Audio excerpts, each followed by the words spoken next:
he says, I can't order you to do this. Yeah, this is a little ambiguous here. He's supposed to be an overall commander of this portion of the battlefield, Right. but infantry and cavalry, is the infantry really going to be commanded by a cavalryman?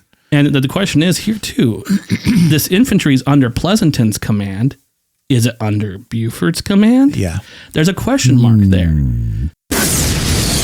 the Gettysburg Museum of History Studios, you're listening to Addressing Gettysburg. I meant to ask you, how are your headphones? You might want to turn that down a little bit. You just kill it. What, Matt? I can't hear you. That just blew you out there. What are you, number did. 3 there? How's that? Is that better? Yeah, that's better. Okay, sorry. Hi, everybody. Welcome to this episode of Addressing Gettysburg's Axca Gettysburg Guide. And today we are talking about the Battle of Brandy Station. We're not talking about anything to do with the Battle of Gettysburg, except for that this was kind of the kickoff to the campaign. And I'm very happy to have our two guests with us today. Of course, you know Tracy Baer from being a Gettysburg licensed battlefield guide. He's been on many shows before. And you know our other guest as just one of the members of the team that everybody knows and loves, the great 6 Questions Lentz. But he is also, along with Tracy and Chris Army and any other guides from here? Jason Heilman, that's right. Mm-hmm. Are certified guides down at Brandy Station. And the company is called, I always forget the name. Please tell me. Culpeper Battlefield Tours. Culpeper Battlefield Tours. And they are both here today to talk about the Battle of Brandy Station.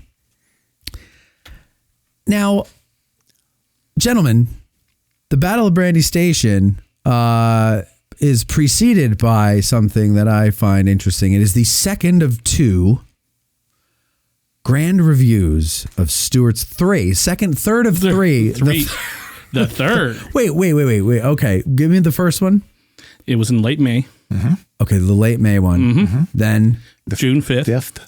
And then, okay, so June 8th. I was, okay, I forgot about the late May one. Mm-hmm. Yeah. And Lee couldn't make it to both of those. Is that right? Yeah. He was kind of busy. Yeah. Just a little bit. Yeah. Had more important things to do. Yeah. So Stuart wants to have this grand review. He invites Lee. Lee can't make it, and but finally he can on this third one. Right? That's right. The schedule opened up. You could find an opening. Yeah. He's like, fine, Jeb. Fine, I'll come to this one. Why the grand review? What's so wonderful about that? Why does he want to do it? Why does he do it 3 times? Is it a different audience each time? What's the deal? I'm not as informed on the first one. The second one was really spectacular. Mm-hmm. You know, mock charges, artillery reviews and firing, and probably as important as anything to Jeb Stuart was bringing all the young ladies from Culpeper in to see the whole thing. Mm-hmm. And then after this grand review, then it's all the parties, all the balls that would be invited to at in Culpeper itself. So this was a big display. It was. As much for Jeb as anything. Right. That's what it sounds and you like. talk and you read some of the accounts of the soldiers, they're like, really? Oh, really? They didn't want to do it? Well, I can't say not all of them were as enthusiastic as some of them were. They didn't see the point. And appropriately, the troopers from Grumble Jones's brigade were grumbling about doing it. that. Of course they were. Of course. That's what else would they do? And then which one was it? I think it was the third one where Hood's division kind of chided them a bit as they marched by until Lee appeared. Is that right? Well, Fitzlee invited John Bell Hood to bring a few friends to this grand review on June 8th. He brought his whole infantry division. Yeah. And not quite what I meant there, John. And when questioned about it, it's like, yes, these are all my friends. So, yeah. But what's important about that is now the stage is set that Confederate infantry is nearby should they be needed. Right. Okay. Yeah. Okay. So they're not far away. Because, set up here, Lee is moving from south of the Rappahannock, moving west in the move to use the Blue Ridge Mountains to screen his movements. Okay, he's heading towards the Shenandoah Valley. Using the Blue Ridge Mountains to screen his movements. So while A.P. Hill is doing a kabuki dance in front of John Sedgwick, You and your kabuki dance. Yeah, how did that happen? What did that look like again?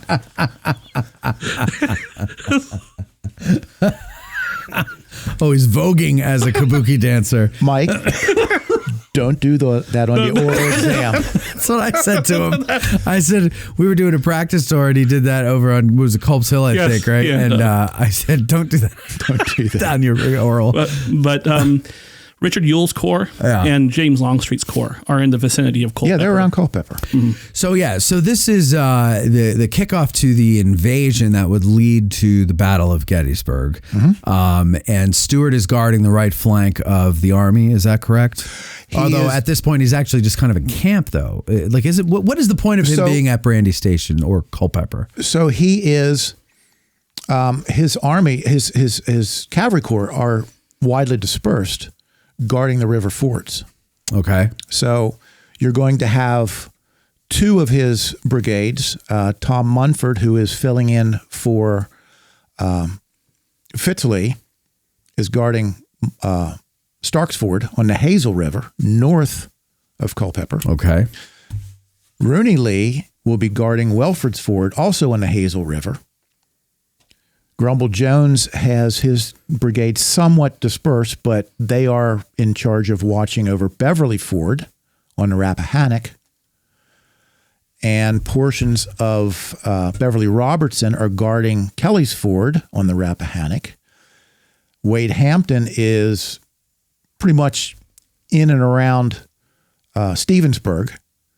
So, and Corps headquarters, cavalry headquarters with Stuart is on Fleetwood. So they are widely dispersed. Why? Because they're guarding these fords, because the next day, which would be the 9th, Lee is ready to move north. Okay. So Stuart is ready to cross the rivers at these locations. And I should also say the artillery, the horse artillery under Robert Beckham is also not far off of Beverly Ford. Right.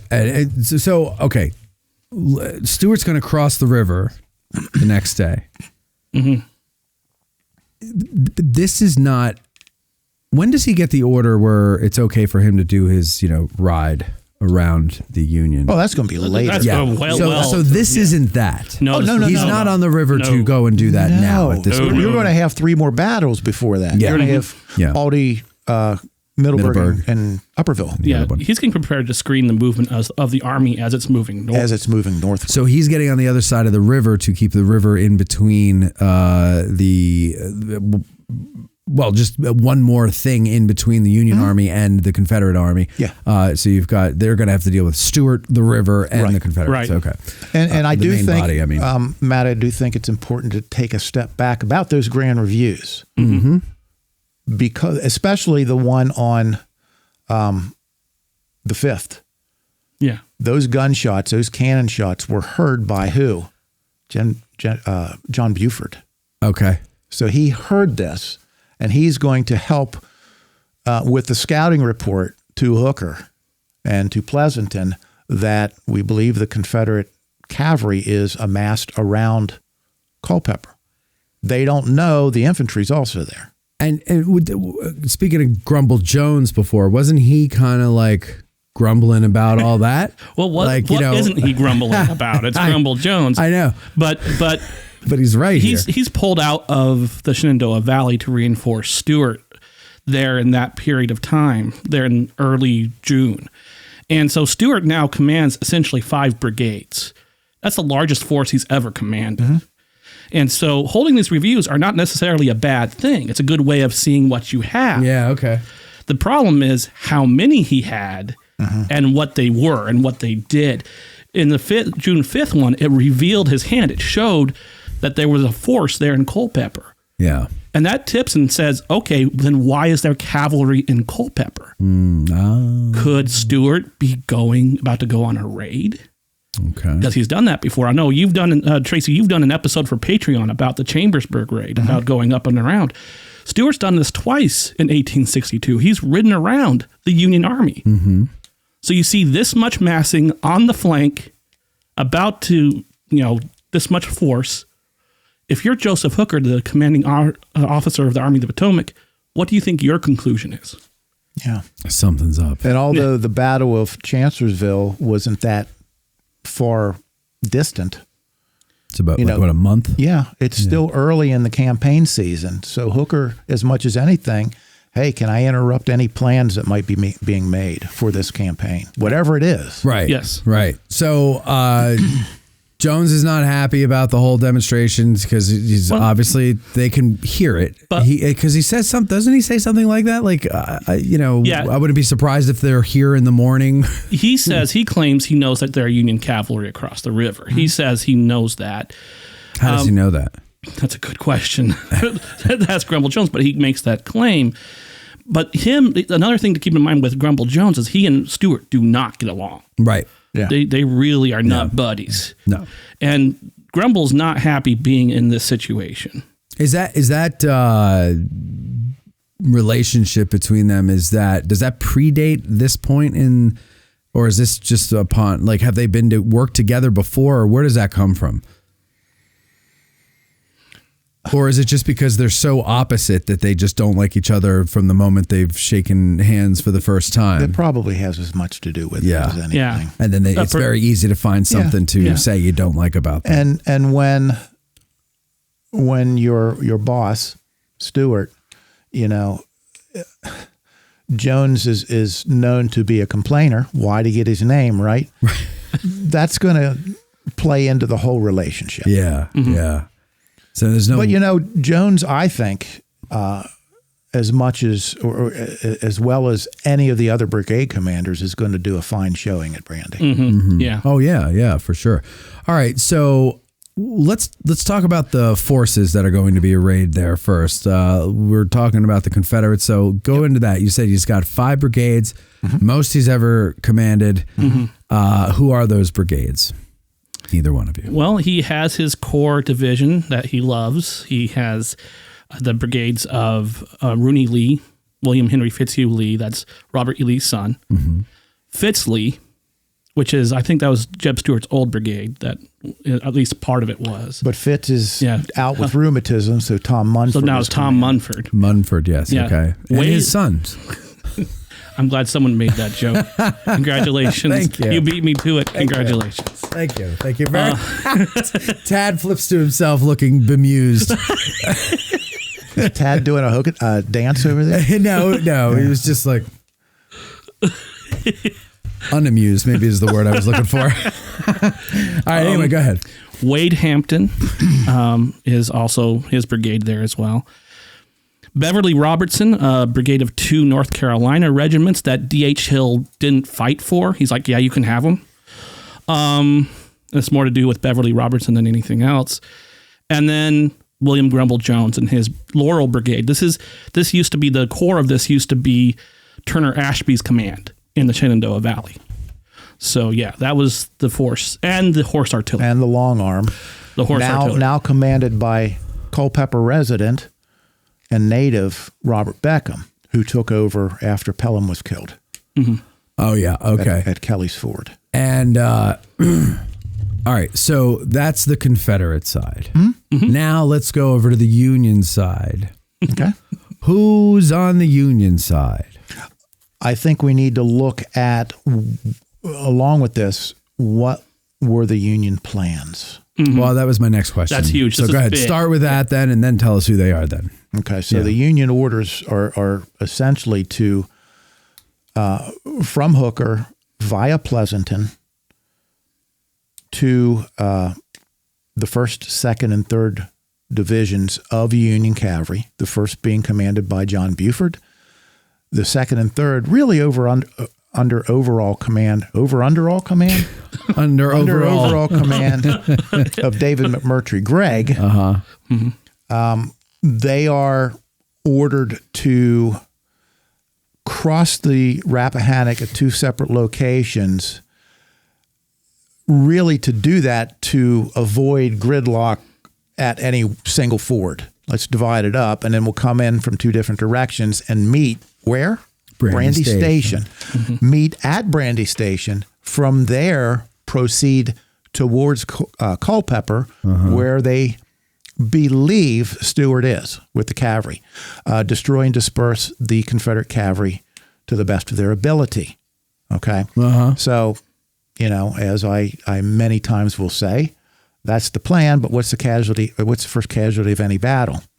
The plan. The plan. Yeah. So that's not quite how it's going to pan out. Well, to now address directly your question, who were involved? Buford's 1st Division, so we're going to have his cavalry there. Greg is going to be commanding his own. He's got the 3rd Division. He's got the 3rd Division. And then the 2nd Division is traveling with him under Alfred Duffier. And they will really be more or less stuck around Stevensburg and not really taking part in the main battle, so to speak. So Buford's coming over Beverly Ford. Yep. Greg's coming over Kelly's Ford. And Duffier with the 2nd Division is supposed to swing out to Stevensburg to the west to cover the flank of the advance of the 3rd Division. That's towards Brandy. Towards the Brandy Station, heading north. So they could converge onto Brandy Station and then push on to Culpeper. That was the idea. Yeah. So I'm looking at the map here in the Leno book. And, you've got your Buford up there at Beverly's Ford. You've got Greg and Duffier down at Kelly's Ford. But in between, there's Norman's Ford. Is there a particular reason why they left that open and instead of each division going over a different ford? Is there something wrong with it? Or do they just want to get further on the flank of... Well, if you look at the map, the roads that lead from Kelly's Ford can lead you directly to Brandy Station, essentially. They're more, and to Stevensburg. And they're more direct route. They're more direct route. No. So, from Norman's Ford, it's a straight line. It's one road to Brandy.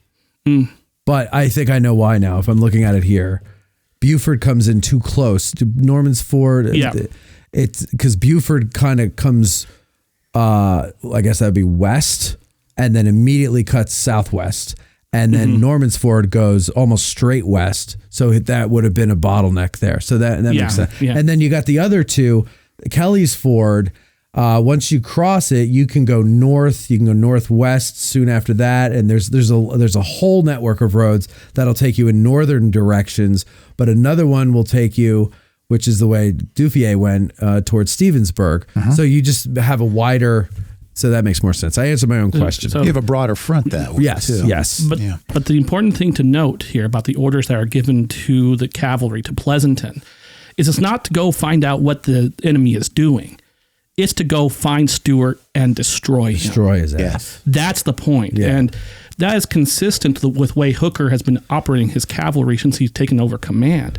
In fact, Kelly's Ford in March of 1863 had been the site of one of the real early cavalry battles of the Cavalry Corps in the existence of the Army of the Potomac. It featured a division of cavalry versus Fitz Lee.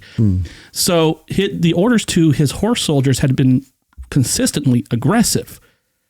Now, granted, as the Stoneman raid would show in the Chancellorsville campaign, results weren't exactly there. Though the orders were aggressive, the battlefield performance was still kind of not result-driven, but they were showing they were capable. This would be the first time, I think, that the Cavalry Corps is going to be sent in to a battle-specific mission, all of it. And to your point, Stoneman was replaced by Pleasanton. Yeah. I think we should also insert here that the cavalry, the Union cavalry, was not alone. I was just going to. They are going to be supported by infantry. Yep. And this is not just, hey, let's get a division and you guys just tag along. This is a hand-picked group of men, several regiments from various corps, and these are known to be good marchers and hard fighters, reliable officers. So they are not, again, just pick somebody and go. These are hand-picked troops. So it's a brigade kind of slopped together, or a couple brigades, I guess. Slopped together for a specific purpose. Right, and they will be divided up relatively evenly between Buford and Gregg. About 1,500 men each, essentially. Among 6 of the infantry corps are going to contribute soldiers to this. It really are kind of all-star teams of regiments. Who are some of the regiments we're talking about here? Okay, if you want to talk about the ones going over Beverly Ford. Yes. We're going to see coming in from they're following Buford. Yeah, the 12th Corps. We're going to see the 2nd Massachusetts. Lieutenant Colonel Mudge in charge of them. You know, it's a murder. It's the order, but it's murder. It's murder, but it's the order. But it's the order. Yeah. The 3rd Wisconsin is going to be involved. 33rd Massachusetts of the 11th Corps is going to be involved. The 124th New York, the Orange Blossoms, and the 86th New York are going to be involved going over there. Now, that's going to be under Adelbert Ames. A good one. And then going over with Gregg is a brigade under Russell. And this is going to feature the 7th Wisconsin, which is a few companies of the 2nd Wisconsin. So some dudes with black hats are going to be involved in that. Sure. You also have the 81st Pennsylvania and the 5th New Hampshire, a demi-brigade under E.E. Cross, the guy with the bandana. And you also have the 119th Pennsylvania, I think of the 6th Corps. I forget the last regiment in that brigade. I'm a bit of a nerd, but that's... Really? But what, the thing here is that the order that was given to these corps commanders is that it is desired that the command sent from your corps should be one well-disciplined and drilled, capable of marching rapidly and of endurance, that the officers should be noted for energy and efficiency, and of course 2 ambulances properly supplied to accompany them. So they're expecting these guys to be involved. They're not there just to be fancy with their hats. They're there to get involved in this. And now, you know, what they're supposed to do is to protect, among things, to secure the fords, but they're also there to kind of add their firepower to this whole operation. Bolster the cavalry. Does the cavalry have any artillery with it? Okay. Yeah. A lot or a little bit? It's divided up pretty evenly, but you're going to have names that are familiar here at Gettysburg. Okay. Yeah. So what? It begins like really early, like 4 a.m, something like that, I believe. The orders for the Union troops were to cross the fords and connect at Brandy, but the problem is Gregg's 2 divisions had further to march. Okay. So Buford is going to start crossing the Rappahannock River at Beverly Ford relatively early, before Gregg's division is anywhere close to Kelly's Ford. And it's really going to be at that point a case of neither side was really prepared for what's going to happen. It's poor scouting for both of them. Okay. The Union thinks the cavalry, the Confederate cavalry's in and around Culpeper. Well, they're expecting some minor picketing, just guarding the fords. That's not going to be anything out of the ordinary. Right. They're expecting that, but they weren't expecting what they're going to run into. And the Confederates didn't expect the Union troops to be coming over at all. You know, they're ready to move north. Yeah. Right. So Buford's going to be crossing that river very early on, and elements of very few men from the 6th Virginia under Jones are going to be picketing that ford, and they will, coming out of the mist across that early morning river, they're going to see these men. And some of the noise that the Union troops will be making crossing that river are muffled by an old mill dam just upstream from the ford that has not been in use, so the water is tumbling over that, hiding some of this noise. Oh. But once those men start crossing the river, then the party begins. Yeah. And so who's in the lead there? Is that Davis, Benjamin Grimes Davis? Yeah. Yeah, in the lead is going to be the 8th New York. 8th. And it's going to be Colonel Benjamin Franklin Grimes Davis, who was a West Point classmate of Jeb Stuart, a Southerner, and who decided to stay with the Union rather than to join the Confederacy. Smart man. He had been pretty much one of the highlights of the Union cavalry to this point in the war. He's one of the favorites of somebody watching if you want to talk more about him. Yeah. He's a favorite of both Pleasanton and Buford. They like him. He's a disciplinarian, so the volunteers don't really like him. Of course not. But, except for his 8th New York, because 8th New York love him. But the reality is that Davis is going to lead this attempt because he's probably one of the best they have to get over that ford. And he's going to give an order that's going to be crucial. Was it advance as foragers? Advance as foragers. Once they realize there's a little bit of opposition there. Now they need to hustle across that river. That's going to slow them down. Get across their advance as foragers. So they're now going to split up a little bit, and they're going to be able to oppose whatever's in front of them. So what does that mean is to advance as foragers? Like just scattered out? It's kind of like to put it crudely, and probably I'll get hashed over for this, but probably it's kind of not a great comparison, but kind of the equivalent of mounted skirmish formation. Okay, it's not, you're not bunched together, you're spreading out so that you can advance forward. Discover. So you're not bottlenecking at the ford. You can spread out, move forward so that more soldiers can come across. All right. So it's kind of like using Vietnam tactics. Like you're not all clumped together. Not necessarily. Not the line formation that we're used to seeing. Yeah. Right. Okay. Yeah. I've never heard that before, but I also don't know all the orders, so that would make sense. But Grimes is a big deal. I mean, as I said, he was one of these guys who you really see could be that promoted up in this new cavalry corps, can really highlight his abilities. But then very early on in the advance, as the 6th Virginia attacks and counterattacks, because what were we talking about?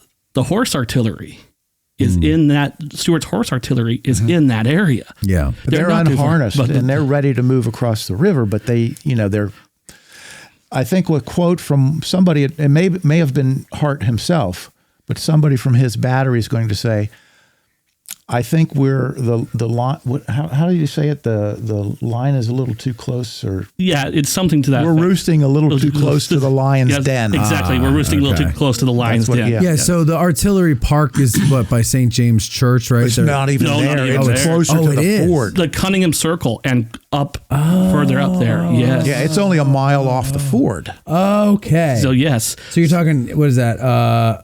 That's where the artillery park is.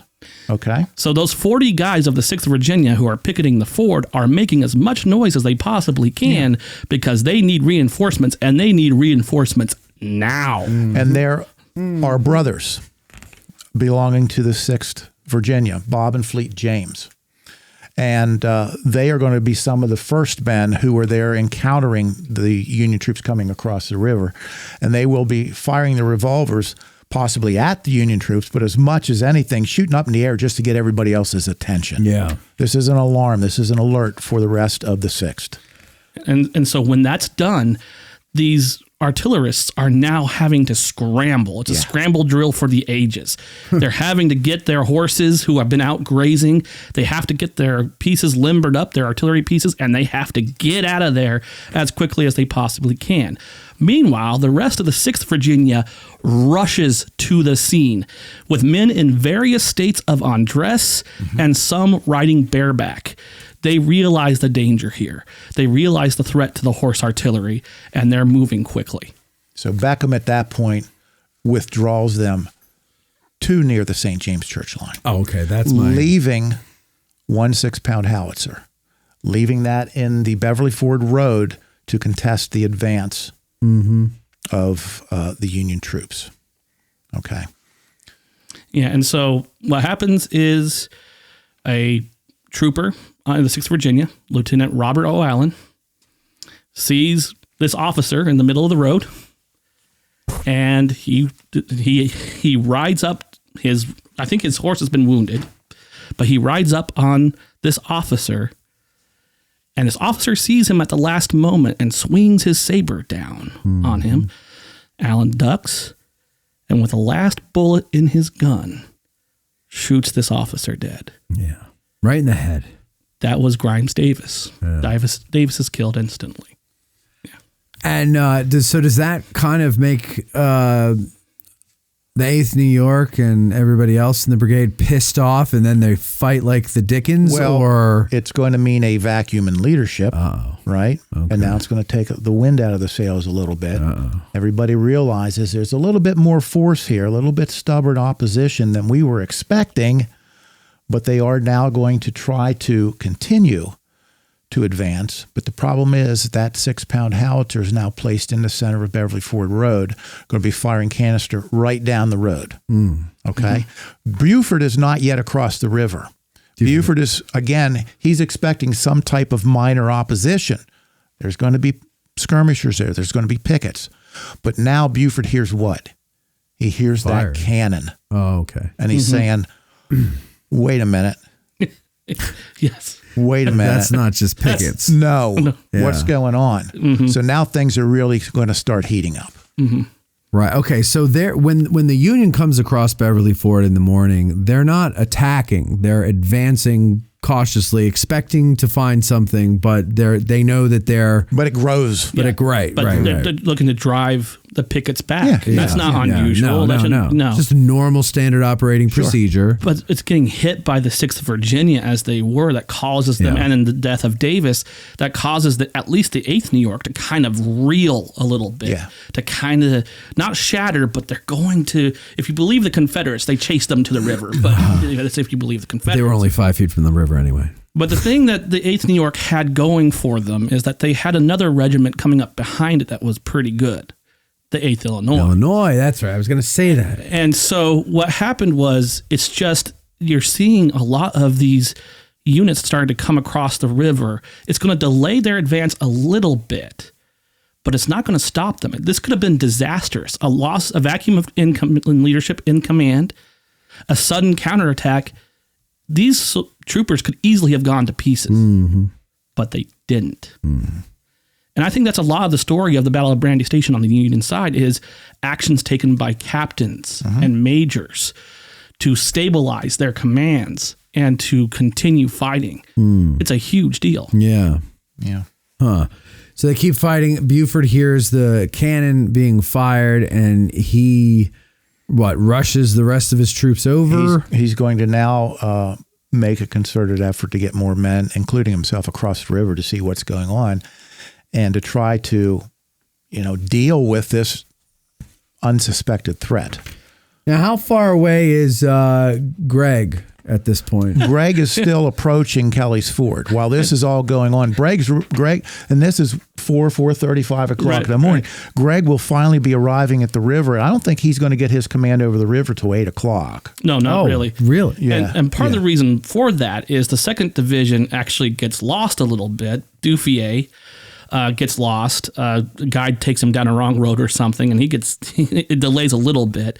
But they have further to go to get to their fort. Yeah, they do. Than Buford does. But they start at the same time. But they start at the same time, yeah. And so the delay doesn't help for sure. And trust me, I can sympathize with Duffier. First time I went down to Brandy Station to study to become a guide down there, I got lost on the back roads. And I ended up at Eli's Ford and Chancellorsville. And I'm like, I went too far east on this one. That did not go well. It's confusing there. It's a little confusing, but they have further to go. There are some delays that are involved. And so it will take until about 8 o'clock in the morning before they're able to begin crossing the river. All right. Continue. All right. So anyway, basically the Union cavalry gets more of their forces over Beverly Ford. Buford's bringing more of his men over, and they're continuing to steadily go down the Beverly Ford Road. The 6th Virginia is putting up a resistance, but they know they can't put up a big one against this much force. 7th Virginia is there as well. But by this point, Beckham has been able to assemble his artillery line back near St. James Church. And as far as an impromptu artillery line is concerned, that's not a bad location. It's a raised plateau with the G House on one end and the St. James Church on the other. and the roads naturally funnel right to that position. Yeah. We were out there. You guys did a tour for us. Was it June? Yeah, it was June.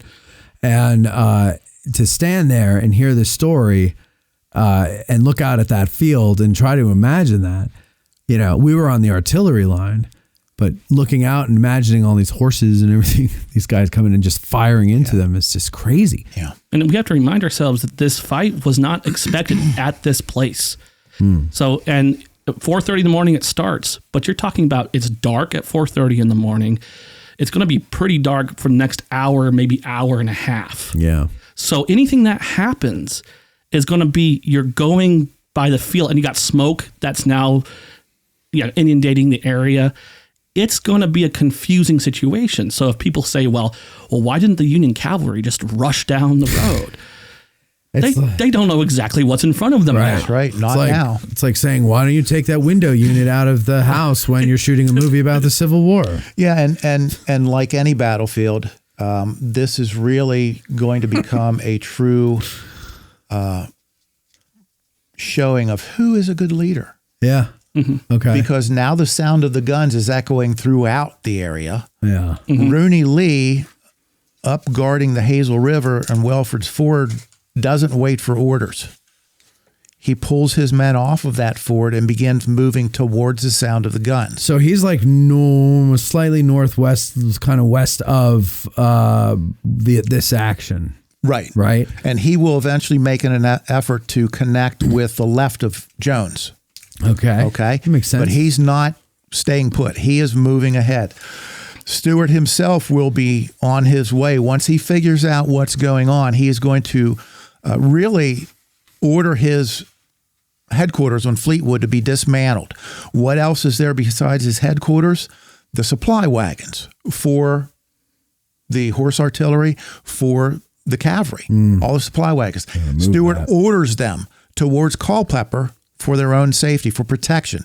He knows that's behind the lines, but he also knows Longstreet and Ewell are over there. For the sake of people who don't have a map in front of them, how far away is Culpeper from Brandy? Yeah. Is it 6-8 miles? It's got about 6 to 8 miles, 10 from Beverly Ford for sure. Right. Yeah. Okay. Yeah.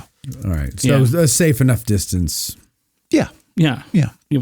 And I've got here an account from Heros von Borka, who is a Prussian aide to Stuart, and he writes about this because that cannon that Buford hears and the fighting that goes on, they also hear it back at Fleetwood. They hear all this activity going on.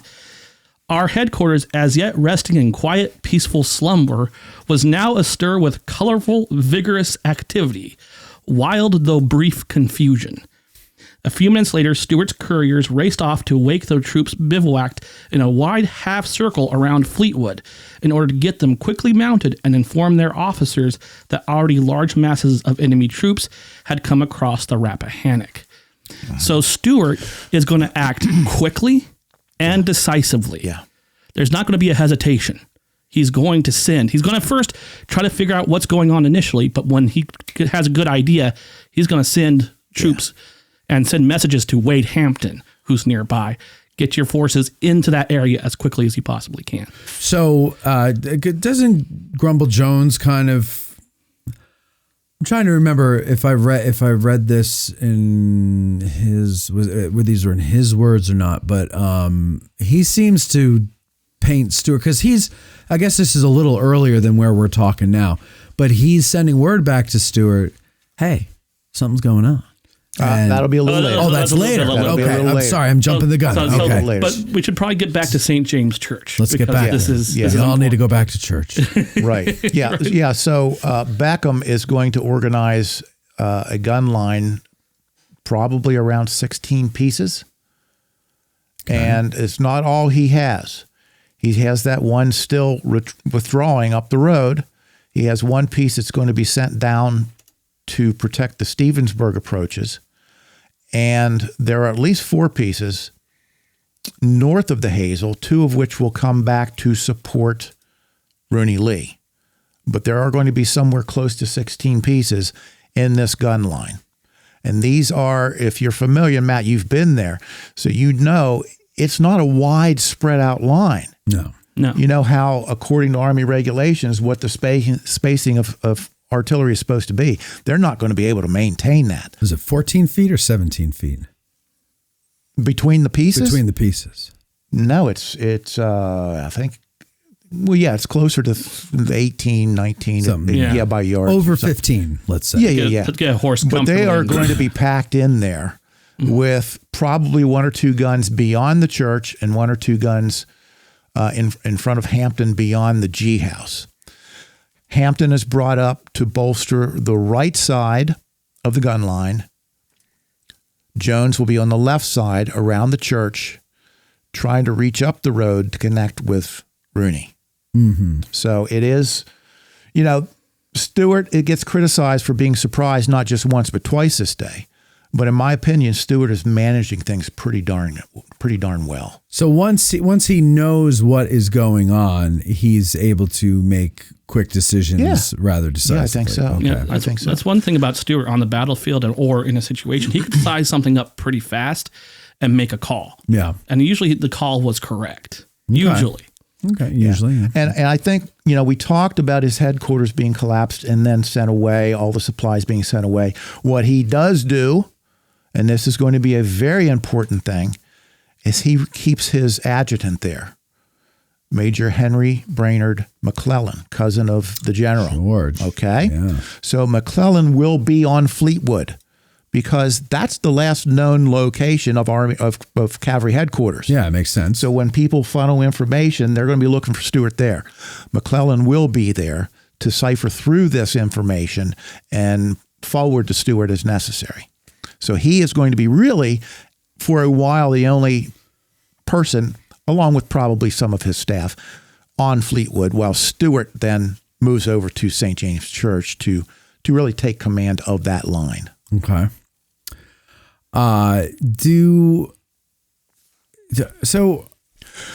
time of day, like where are we now in the morning? Because you described a lot that's happening, but probably didn't take by this time, Greg's across the river. Yeah, so we're about like... so it's 8 o'clock-ish. It's after. It's after 8 o'clock. It's 9 or 10, somewhere in that neighborhood. Yeah. Okay. Yeah, it's been a slow and cautious and opposed advance by the Union. Yeah. So Greg, now he comes in, he's across. Mm-hmm.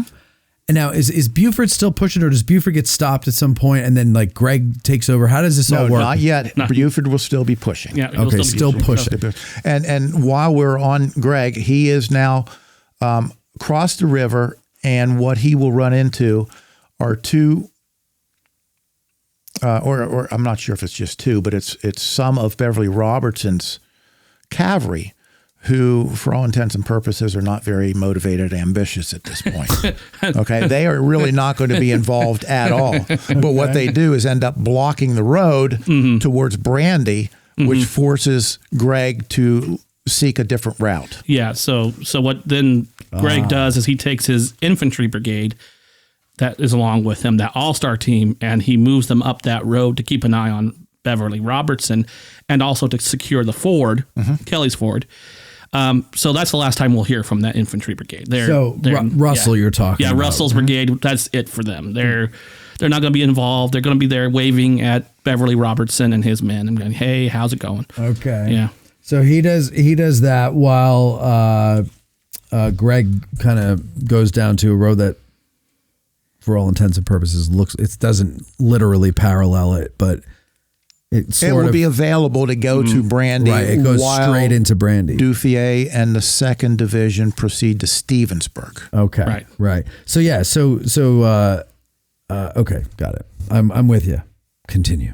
Okay, so Buford, while that's happening, while Greg is doing that, Buford is continuing to push, and here he now brings in. It's not only his volunteer brigades, but now he's got the reserve brigade with him. This is his regulars. That's yes. Mm-hmm. But the regulars have one volunteer regiment in their brigade, the 6th Pennsylvania Volunteer Cavalry, also known as Rush's Lancers. Ah, yes. And so Rush's Lancers are going to now be called upon to attack the St. James Church position.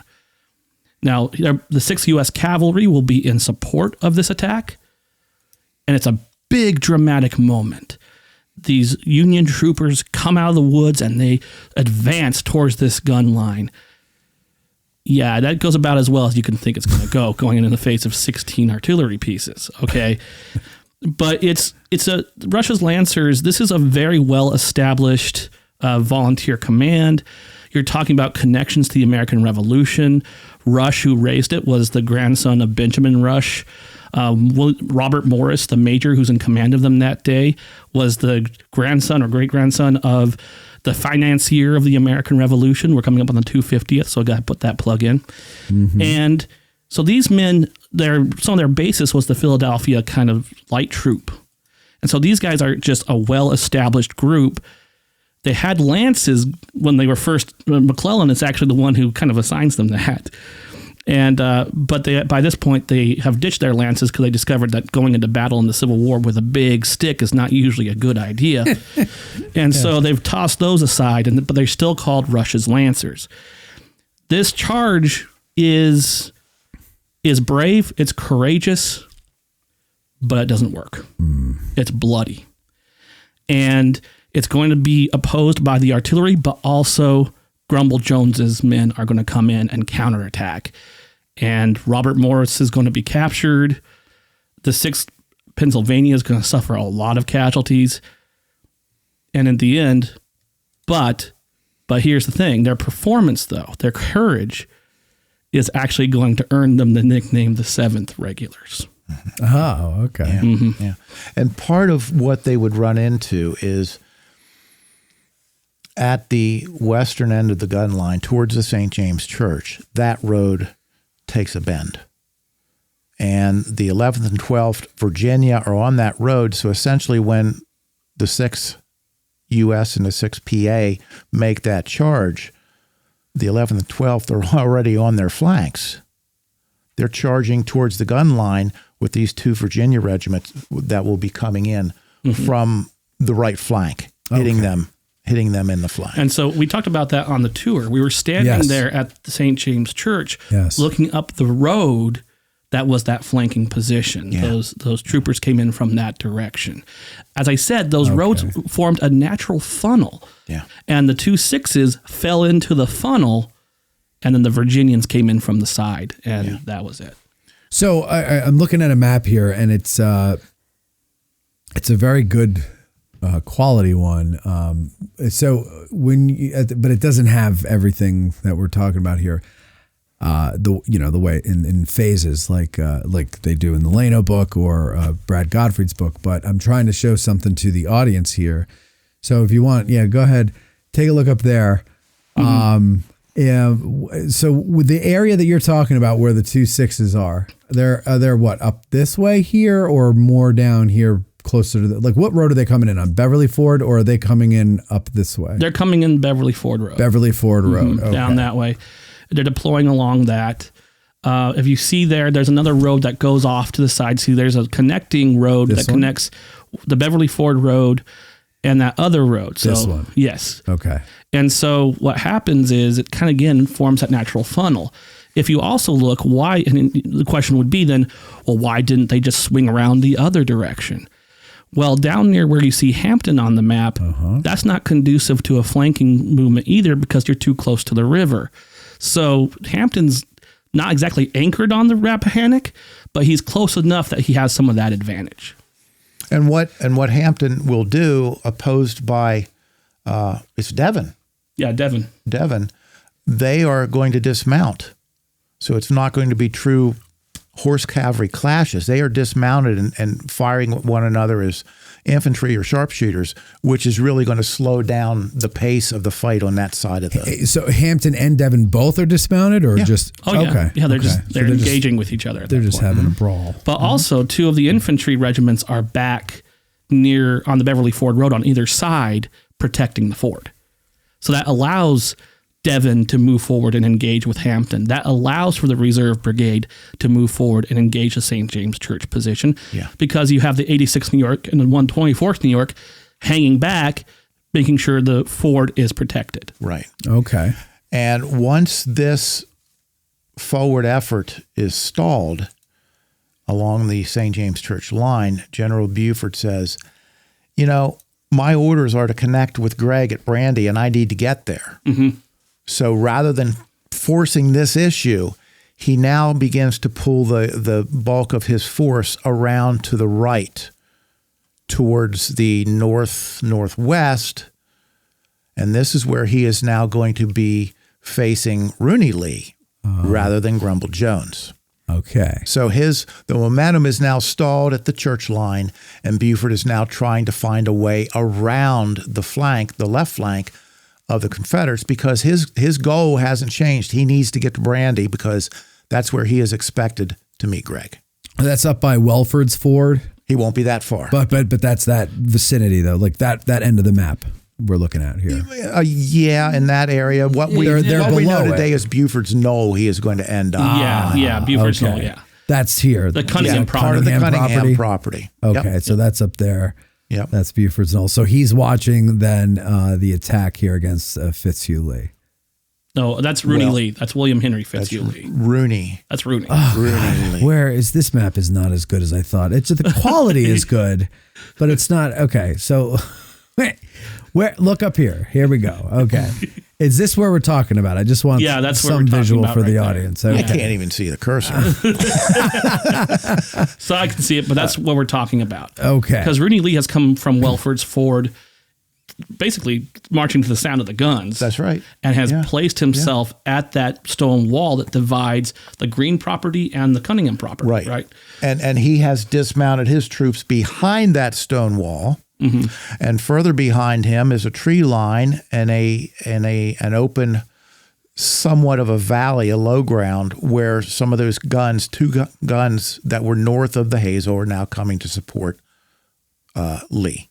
Okay. Now, further behind him, then, is what you mentioned earlier, is this U Ridge part of it. So U Ridge is back behind U Ridge. Okay. Lee, Rooney Lee, we're talking. Mm-hmm. Yes.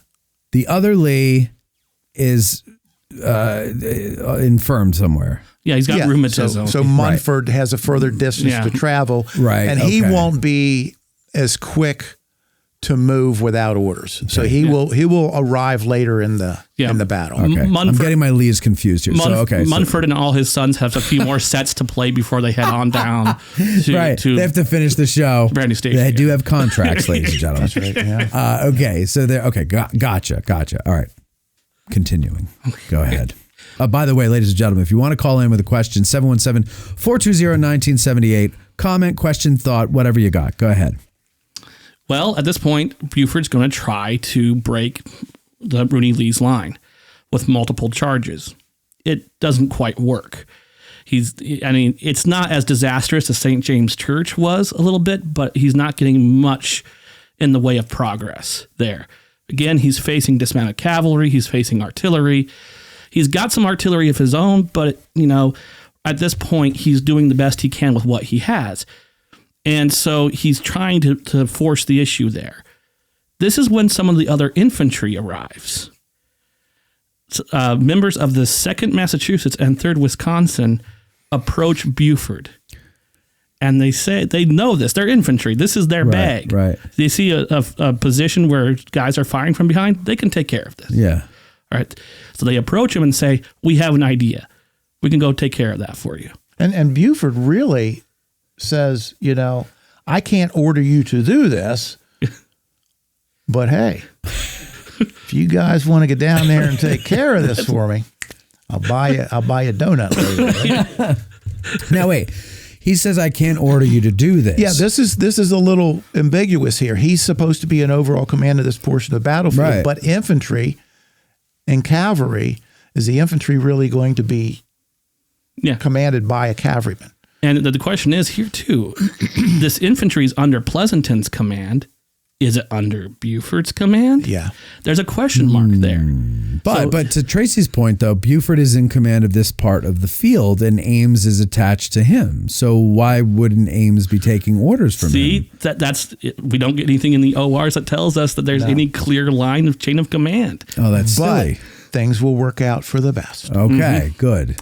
How? So these infantrymen, They make their way down to the stone wall. Somehow they make it down there. They pop up on the flank of Rooney Lee's men, and Rooney Lee's men are getting out of there.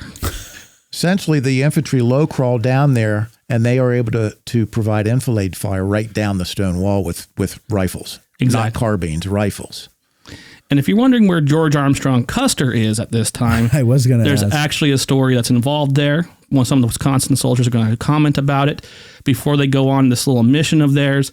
A young lieutenant approaches them with curly hair and asks if he can go along. So I don't know if he does, but he asked. Well, he can't get his horse. Because he's a staff officer at this point, right? Yeah, he's a staff officer from Pleasanton at this point. So let me pause here for a second, because you mentioned, first as you're telling this whole story, I'm thinking of what, you know me with my sounds, right? I like the sounds of things.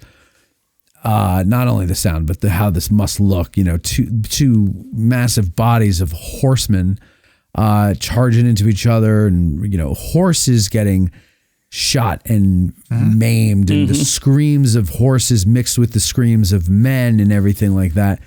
Two things I wonder: do you have any accounts describing that you can pull, or you might actually have written down there?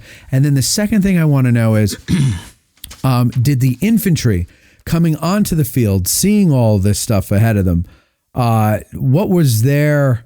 Because this is kind of unusual, especially for Union infantry, to be seeing cavalry so engaged at this point in the war. Is this not? But I don't think they are far enough forward to get a good view of this until they start taking part in this stone wall. Exactly. Okay. They are going to be called forward for that. Well, okay, then. So when they get involved and they're able to take in the scene, or is there anything about do they have any comments on what it looks like to see a cavalry battle? Not that I know. Not that I know of right now. I could go research that and find out if there's more. I haven't encountered anything right now. Not saying there isn't anything out there. Right. I just don't know. Okay. I'll just be Trace, have you? with you. I'm not off the top of my head. Okay. All right. Well, what do you got in your hands there, Mikey? Well, I have a quote from Private William H. Ware of the 3rd Virginia Cavalry, and this is concerning a cavalry charge, not necessarily the one here at Brandy Station. He said, "A cavalry charge is a terrible thing. Almost before you think, the shock of horse against horse, the clash of steel against steel, crack of pistols, yells of some poor lost one as he lost his seat and down under the iron-shod hooves that knew no mercy. Oh, God. Or the shriek of some horse overturned and cut to pieces by his own kind. It is hell while it lasts." It has to be hell. Yeah. Have you ever heard? You work around horses. Have you ever heard one that's scared or hurt?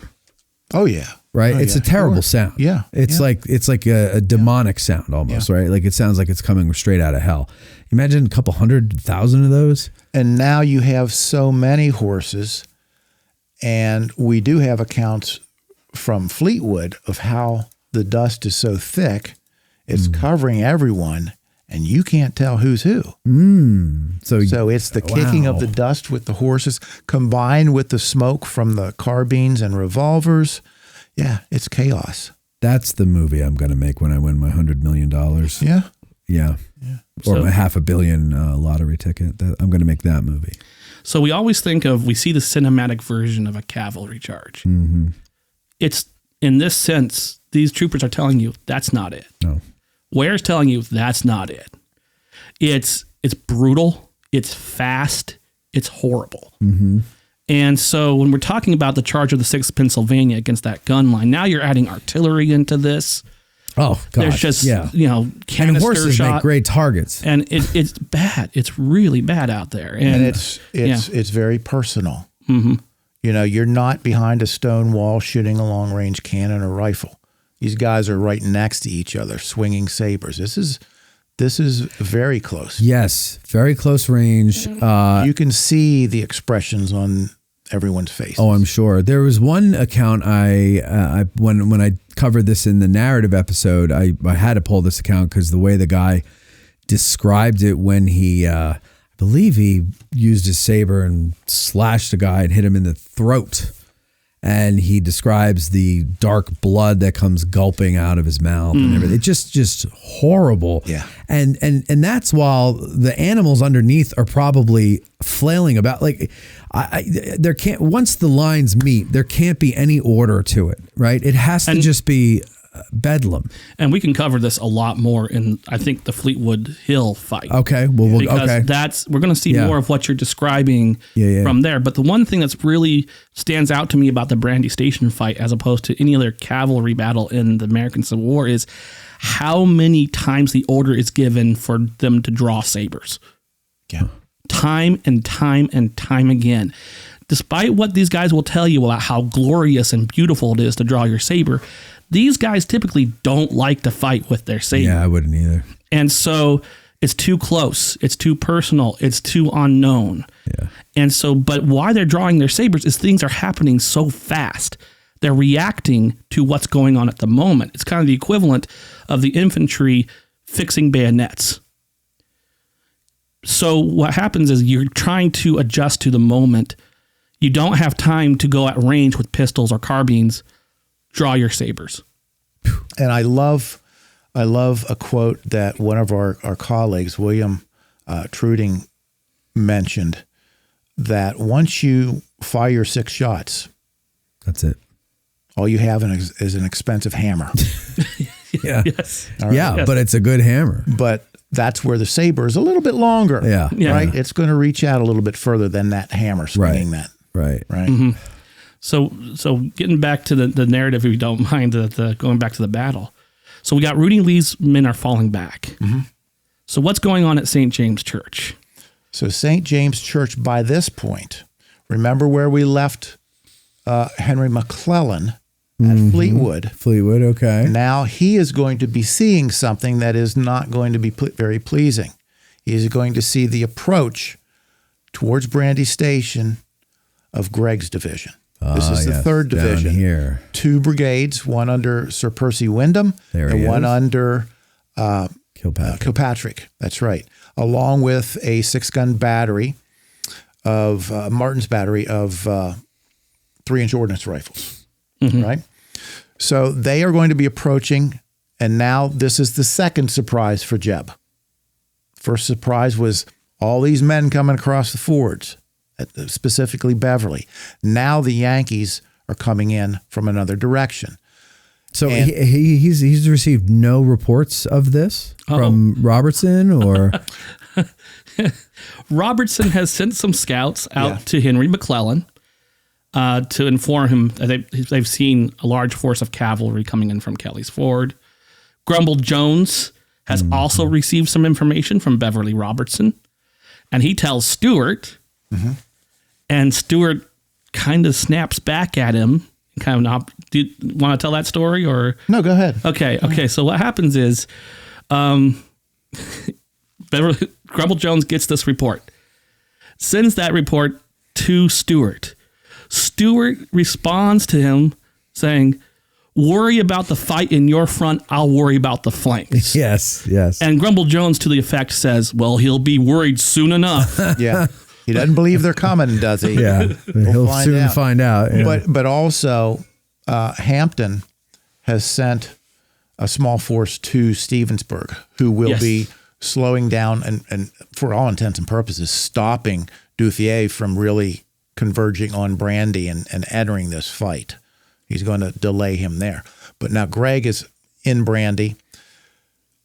McClellan is going to send a message to Stewart over somewhere along the St. James line saying, hey, there's Yankees in Brandy.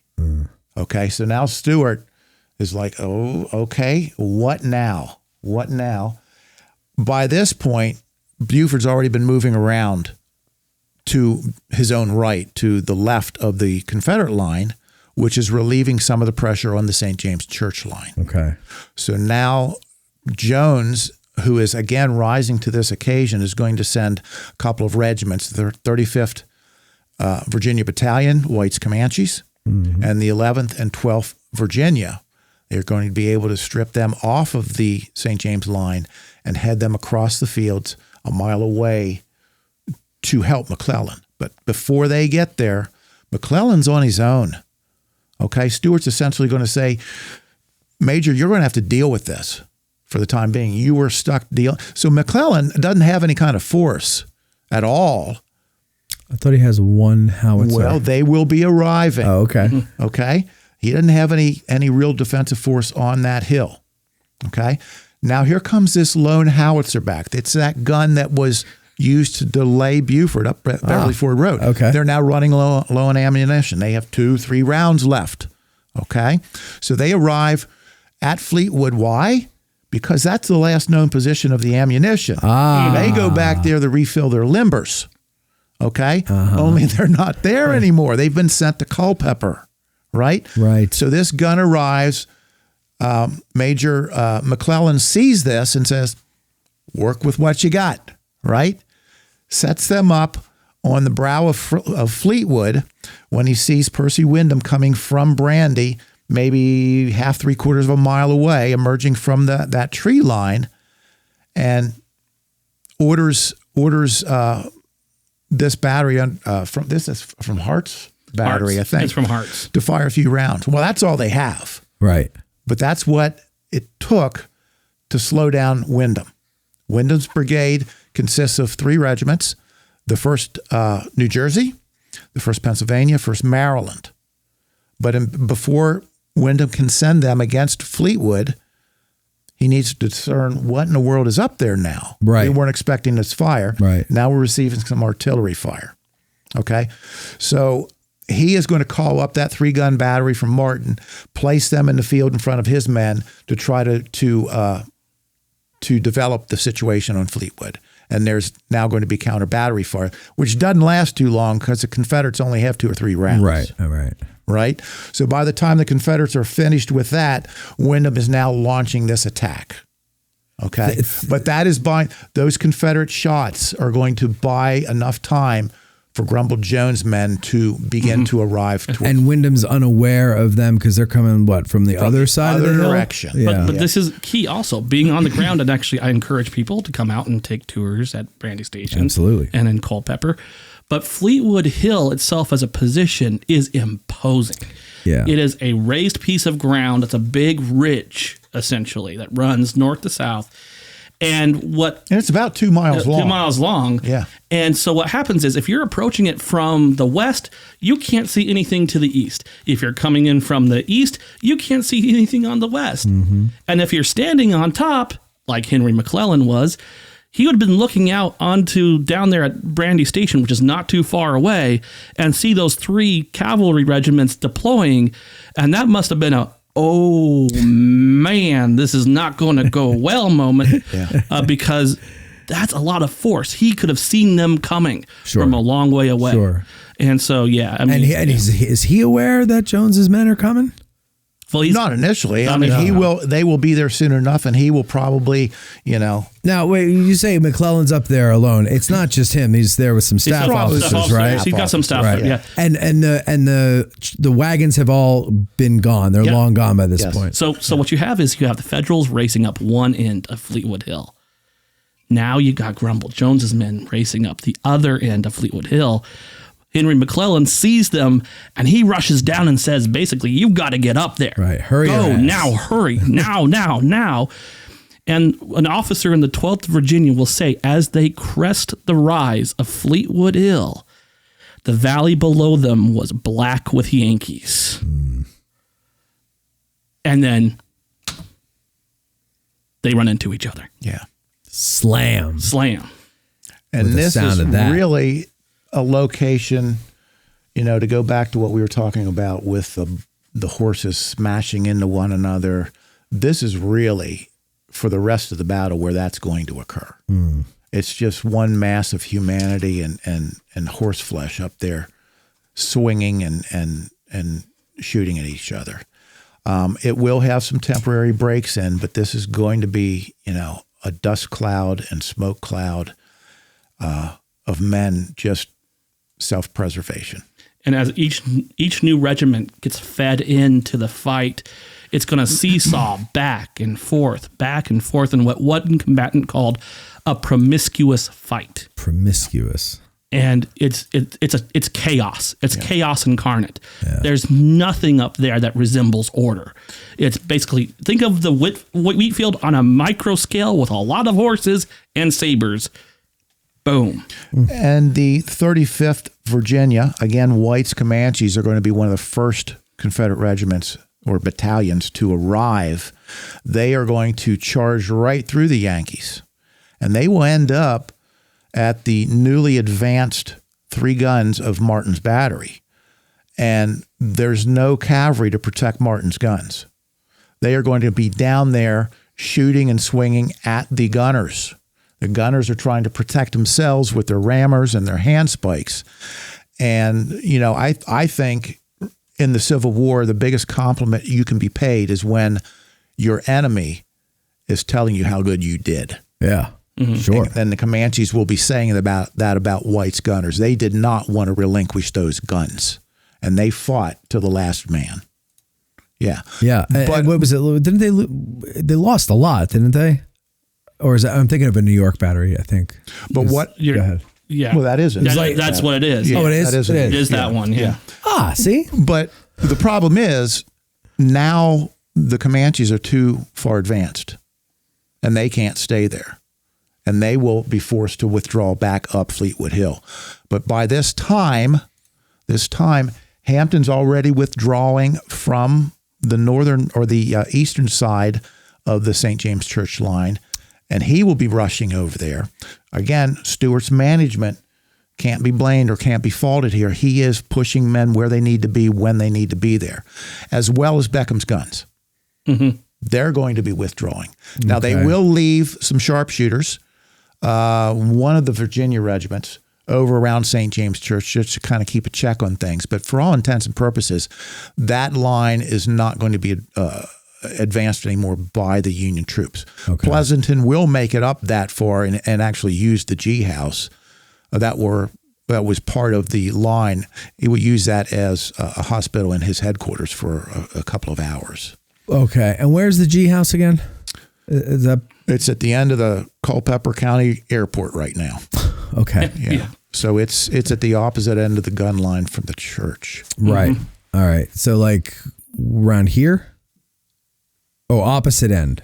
No. Down. You were right here. No, actually up. Go up to Hampton. To the left flank of Hampton. Left flank of Hampton. Right there. Right here. Yeah, left flank of Hampton. Up. Yeah. Oh, this one. Yep, okay. Right there. Right in there. Right. That's the airport. Mm-hmm. Yep. So okay, yeah. That looks familiar to where we had our tour. The roads, the way they go there. Okay. Yep. All right. Good. Okay. So continue. Okay. Where do we go from here? That's a good question. This is, again, Stuart has been acting very quickly, but honestly, Greg's feeding in these regiments one at a time, essentially, or these brigades one at a time. Mm-hmm. And so we've heard from Percy Wyndham a little bit. Wyndham's going to get wounded. Yeah. His ones, the 1st Maryland, 1st Pennsylvania, 1st New Jersey, are going to get pretty well fought out. It's going to be a pretty bloody mess up there with those guys. But now here comes in Hugh Judson Kilpatrick, who is now at this point a colonel.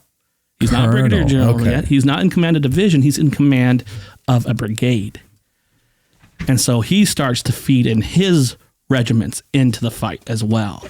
So it's one of those things where it's like, as I said, you have both sides are just feeding regiment after regiment into this fight, and it's seesawing backwards and forwards based on what new regiments enter into the fray, both Confederate and Union. And Kilpatrick's 2 New York and 1 Maine regiment will be attacking Fleetwood from the southern end of the hill. So when they are attacking up that hill, supported by the other 3 pieces of the battery, the New York battery, they are going to be caught really almost in a flanking move by Hampton coming in from the east. So it's, again, a big mass of horses and men just smashing into one another. Okay. I see it there. So on that map, this isn't a good depiction of it because I'm looking at it. These are this battle, folks, is also depicted in the Lano book and also Brad Gottfried's the hell's it called? The maps of the cavalry in the Gettysburg Campaign. And Stephen Stanley does some really good stuff with the ABT as well. American Battlefield Trust maps are really good. Yes, they are. And I tried to download them to show everybody. Those are the ones I wanted to use, but they all came down as PDFs and I couldn't zoom. But anyway, this one here, so you're talking about Hampton coming over this way, right? Mm-hmm. But it's a different point. But Kilpatrick is up more at this point, at least according to the Lano book. This is an overview here. That's a decent enough overview. Yeah. If you're looking for specifics, it's not great. It's not good for specifics. But again, each map maker is an interpreter. Yeah, and they're interpreting that situation. And it's I always and remember the battlefield is an extremely fluid situation. Things are moving around all the time. That's what I was going to say. Like, so a map is a snapshot of a moment. Yeah. And there's a lot of moments, especially in this battle. Yeah. And so, do you want to tell the story of the 10th Maine, or no? Go ahead. I love the 10th Maine. Well, you know what? Wait, Mike, hold on. Hold that story. We got to take our break. We don't have any questions, so that means we're doing our job. Yeah, that's right. Yeah. We're gonna take a break, and we'll come back. Mike can tell that story, and then we'll kind of talk about I guess the legacy of this battle after we end it, and all that other stuff. So we'll be right back, ladies and gentlemen, after these words. Call in. We'd love to hear your thoughts on today's topic. 717-420-1978. See you in a sec. Sing it as we used to sing it, 50,000 strong, while we were marching through Georgia. Hurrah, hurrah, we'll bring the Jubilee.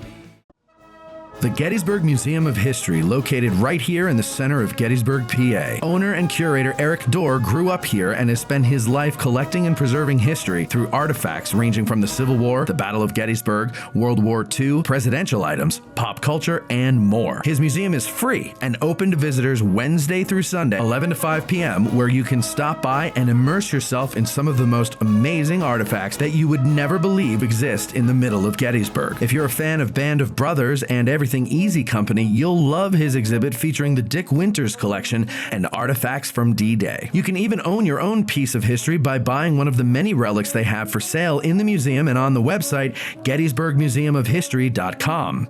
The Gettysburg Museum of History is a non-profit 501c3 organization with a foundation that allows all purchases and donations to keep the museum operating and open free of charge.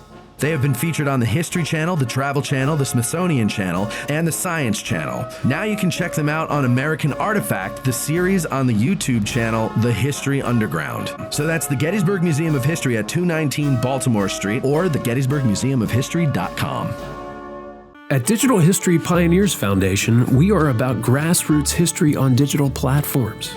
That means we are about podcasters, documentarians, YouTubers, and even TikTokers. All of these creators are out there trying to share their love of history with the public. They don't need ideas, they need funding, both from viewers and corporate donors. DH Pioneer's initial funding focus is on the Civil War era, with a special emphasis on the Addressing Gettysburg podcast. So be a vital part of the unique content Addressing Gettysburg has in store by donating at dhpioneers.com and help bring your love of history to the people. Digital History Pioneers is an IRS Section 501c3 approved charitable corporation that makes any donation tax deductible to the fullest extent of the law. When you're dragging ass out of bed, the hair's mussed up on your head. You picture the 20th Maine, and you're happy once again. Fight the battle against being slow with Little Ground Top Road. Oh man, you shake it up and it smells absolutely delicious, ladies and gentlemen. Of course, I'm talking about Little Ground Top. Tracy, you a coffee drinker? Nope. Great. This is going to be a great commercial.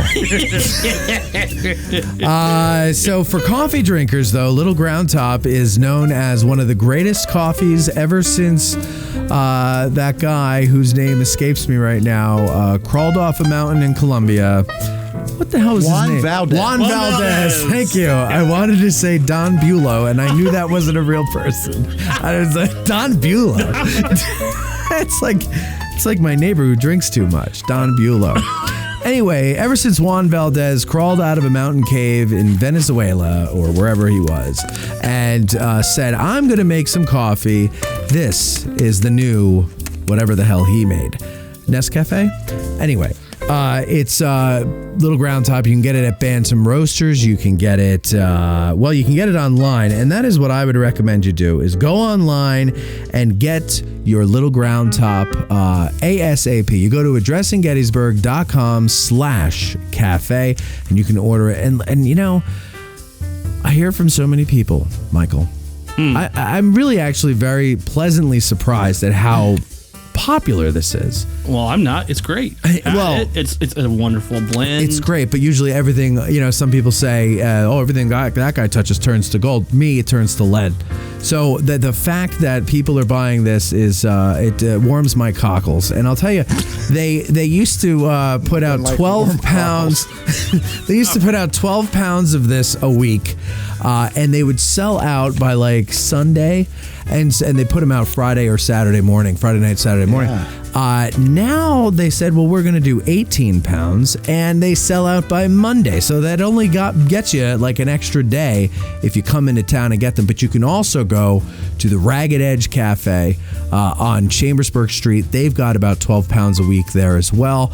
The best way, the most surefire way to get it is to subscribe. Frankly, just get a monthly subscription online at addressinggettysburg.com/cafe. That's what you should do. Otherwise, go to Bantam Roasters, 82 Steinway Avenue. Do you like coffee? Oh, I love coffee. Well, then here's your bag of Little Ground Top. Mike, thank you for being a guest. Wow. There you go. Look at that. You're going to have to get it ground according to how you make your coffee, but there it is, Michael. Enjoy. And all of you who are about to go buy it right now because you're finally convinced that you need to get it, go to addressinggettysburg.com/cafe.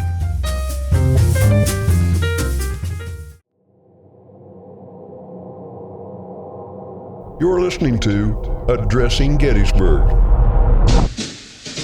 Super chats of $10 or more rise above the din in the comments section. Now that that's out of the way, let's ask a Gettysburg guide. Here's Matt and the gang. All right, so we're back now, ladies and gentlemen, and we have no submitted questions from our audience, and that's not the audience's fault. That is not Dave's fault, who compiles the questions. It is not Tracy and Mike's fault or the subject that they're talking about's fault. It is my fault because I never asked for them, because usually when I ask for them, we get them. So I can only imagine that I didn't ask for them months ago when we did them. So I apologize to you gentlemen for that, but that's okay, because I'm sure I have tons of questions. And Tad, I want to talk to you in the back. You're filling in for Mikey B tonight, and Court, actually. Court's still got Girl Scouts, and Mikey B's visiting his dad. Happy birthday to Mikey B's dad, by the way. But you, Tad, you're back there. You don't know anything about the Civil War. Yet I know it happened. You know that it happened, and knowing is half the battle about that, I guess. But are you bored? I might. No. Oh, you're enthralled? Whatever the in between is, I'm somewhere in that. Let me ask you this, and I'm always curious when it's a newbie, a fresh face. Is this easy to follow? Somewhat. I recognize some of the names. I know a little bit, just enough to be dangerous, but obviously there's a whole lot of other context to it that I'm not super aware of, but I don't know. I'm kind of following along. Does it make you want to learn more? Oh, that's a great question. Does it make you want to learn more? The correct answer would be yes. He pushed the microphone away. He just went... All right, let's get back to the goddamn show. Okay, so thank you, Tad, by the way, for that wonderful interlude. So, okay, you wanted to tell the story of the 8th Maine. Well, first Maine. First Maine, after the 8th. Yeah. Before the 8th. Well, what's a Gettysburg podcast without talking about men from Maine? Of course. No, they're tough fighters. So what do they do? Kilpatrick had thrown both of his previous regiments right into the fight. Now he had the 1st Maine left, and he goes to them. Now, Kilpatrick has been throwing his men. He's kind of south of Fleetwood Hill, near the Orange and Alexandria Railroad. So they're approaching from the south. And what happens is he turns to the 1st Maine and asks them, what can they do? And the Mainers say, we can drive them, meaning we can drive the Confederates off of Fleetwood Hill. Kilpatrick says, do it. So the Mainers line themselves up and charge across that open field and start advancing up Fleetwood Hill. Yes. Now they are successful because what happens, they crash in and they are able to capture the hill, but then they keep going. Oh, no. Down the opposite side. Oh, no. And there's another hill to the north and kind of to the west with a house on it that we call Beauregard today. And so they start going up that hill towards that house. But there are a few VIPs at Beauregard. Beckham's artillery is really going to start playing on them and begin to deflect their trajectory. Yeah. How do you like those words? That's Deflecting good. I like trajectory? That. That's Nice. makes you sound smart. So they start heading that way, but there are a couple of VIPs at Beauregard watching them come across. Yeah. Robert E. Lee is one of them. Oh. He's there within sight of that fight. So he's in that house, the Beauregard house? Along with Richard Ewell. Okay. And they're watching the fight from there. Yeah. Yeah. And because they're not far away. Yeah. No. And then the fight looks like it's coming right to them. Right. But thank God for Beckham, as you point out, because that starts to deflect them. Yeah. And okay. But they also notice that things have kind of shifted a little bit behind them as well. And then Beckham. And so they kind of break off their attack up towards Beauregard and swing back. Exact location and route. Well, they're going to turn back more towards Brandy, but then curve around to try to reconnect with the rest of the brigade. Mm-hmm. It's going to be a long ride, but they do bypass Beauregard or the barber house where the big boss man is. Yeah. So if only they knew. Yeah. That's one of those what ifs. Yeah. What if they kept going through Beckham's line and up onto the hill? Took the barber house. Took the barber house. You got Lee and Ewell. Mm-hmm. That would have changed a lot. Oh, yeah. Yeah. And what if Jackson was there? Right. Yeah. Yeah. Right. Yeah. Yeah. What if Jackson was on Fleetwood Hill? Right. I'm so sick of that question. So by this time, this is really going to be the last Union attack and effort to take Fleetwood, and it will be ultimately falling back into the hands and control of the Confederates. But 2 miles north, Rooney Lee has fallen back from that stone wall to U Ridge, followed by a somewhat steady push by Buford's men. Now remember, by this time we're talking early mid-afternoon. Buford's been in the saddle and fighting. His men have been fighting since, 4 o'clock in the morning. This is a long day. Yeah. Right? So they continue to push. They do believe now they can hear the fire, the gunfire from the south of Fleetwood. So Buford knows Gregg is there. Okay. And he is still trying to push through to make that connection. But now Rooney Lee is opposing him still. And now Munford will be coming up finally to aid some opposition with Lee. Buford will be trying to make this push, and then Pleasanton is going to finally send orders. We've done enough. We've accomplished everything that we set out to do. Everything, according to Pleasanton. I mean, have they destroyed the Confederate Army, which was the main plan? Right. No, but they did accomplish everything. Right. So break this off. We need to get back across the river. So Buford and Gregg never do make that connection, but they've made a point, right? They have made a point. Buford will now withdraw back towards Beverly. Down in Stevensburg, 4 miles south, Duffier is held up by just a few men, including Frank Hampton, the general's brother, who is killed.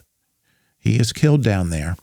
But there was enough resistance by that small Confederate force to discourage Duffier from trying to push through. And Duffier, in my mind, should have been able to very easily push that small force aside, but he just never did. He is going to receive those orders and retreat back across Kelly's Ford.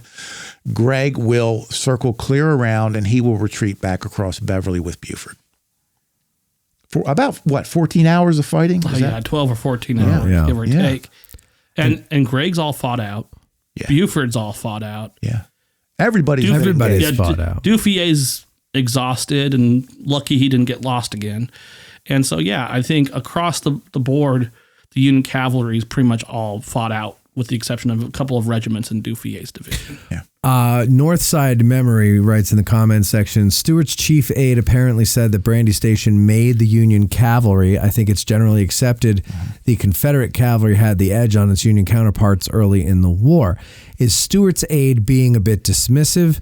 And was that gap in quality exaggerated? How much did that gap hinder the Union in 1862 and early 1863 compared to maybe the general Union command failures? Well, this could be a whole episode onto itself. Really, we should do that episode. Yeah, but we covered this a little bit earlier. Stuart had literally run rings around the Union Army because the Union cavalry had not been properly utilized.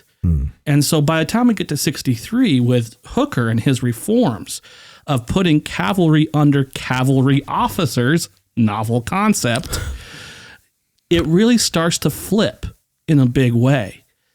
Now, Henry McClellan is the aide he's talking about. Yeah. Henry McClellan might have a little bit of a self-interest here because this is probably his best day on the battlefield in the war, is at Brandy Station. But still, it's that, why does this matter? Why does this battle matter? This was the first time that the entirety of the cavalry corps had engaged all of Stuart's force. Mm-hmm.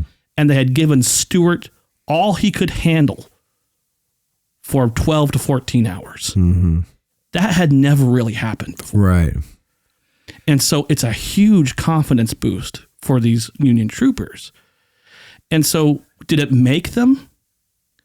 I wouldn't go necessarily that far, but it's a huge moment in the point where now the Union cavalry is going to come of age. Gives them some confidence. Mm-hmm. Yeah. On the other hand, though, Stuart, isn't he embarrassed by this? Don't the Southern papers kind of excoriate him? I think it's going to play on Stuart, maybe his ego as much as anything. But sure. Again, I personally feel he really rose to the occasion. He was surprised twice, and he was able to ably handle his men and get them where they needed to be when they needed to be there. Well, that's a good point. Yeah, you're right. And again, this goes to show how, just like today, just like before the Civil War, and ever since, just all along, newspapers they have their agendas. I've got some. Yeah. Oh, good. Okay.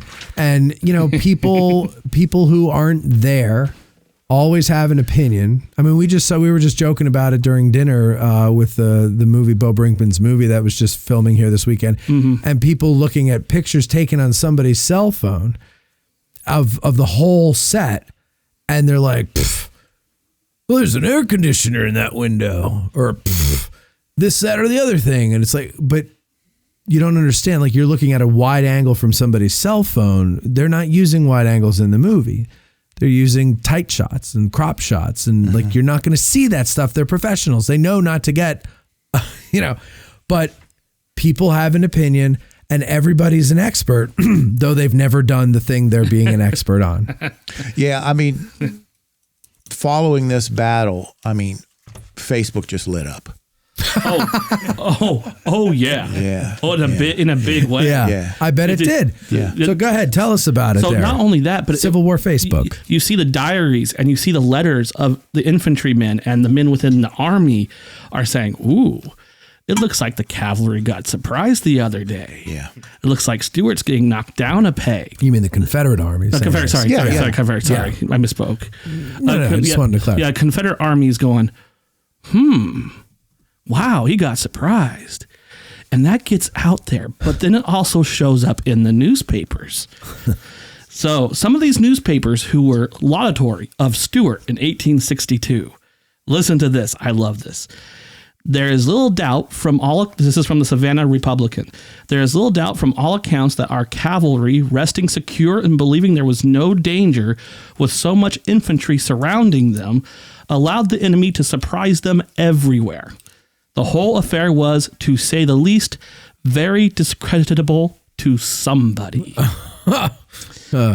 Richmond Enquirer said, if General Stuart is to be the eyes and ears of the army, we advise him to see more and be seen less. The Richmond Examiner will ascribe the blame for the surprise to negligence and bad management by vain and weak-headed officers who treated the conflict like a tournament. Oh, Jesus. And the Richmond Dispatch described the surprise as being the result of Stuart and his staff rollicking, frolicking, and running after girls. Now that's a reference to the Grand Review. Exactly. Right. But remember now, this is very outside looking in and very one-sided. Sure. Yes. The Union was just as surprised, and the correspondents here are writing to sell papers, and they're writing to maybe push some buttons. Okay? They weren't there. You know, they're seeing the air conditioner in the window. They're not seeing up close how Stuart handled things. But luckily, people who did wrote it down, and we can get a clearer picture and a fairer assessment of Stuart. And I really don't think McClellan was alone in believing that the Union cavalry handled themselves very well. Oh, very much so. Yeah. Oh, I'm sure Stuart probably believed that. I mean, you know, he may not want to admit it, but I think, he felt that. Yeah. And that may have been the third surprise of Stuart, has how well the Union cavalry handled them. How about Lee? Did Lee, since he was watching it, how long was he watching for? I don't know that for sure. I'm not aware of the time frame there, but he was there. Yeah. So what was his take on the whole thing? Well, it didn't deter him from the next day. That's the movement north was delayed by 1 day, 24 hours. Yeah, that's the direct impact of this. Yeah. Is that the move north was delayed by 1 day. Yeah. And so Stuart, who's now in charge of the field, so if you want to talk about 19th century warfare rules, technically he might have won this battle. But he had a mission. He had an object to go and do. He had something else he needed to do. So he buried the dead where they lay. Friend and foe side by side. Exactly. And so it's one of those things that when we see land eaten up by development at Brandy Station or close by, those, like the Culpeper Airport, who knows how many graves are in that general vicinity? Yeah. Did they?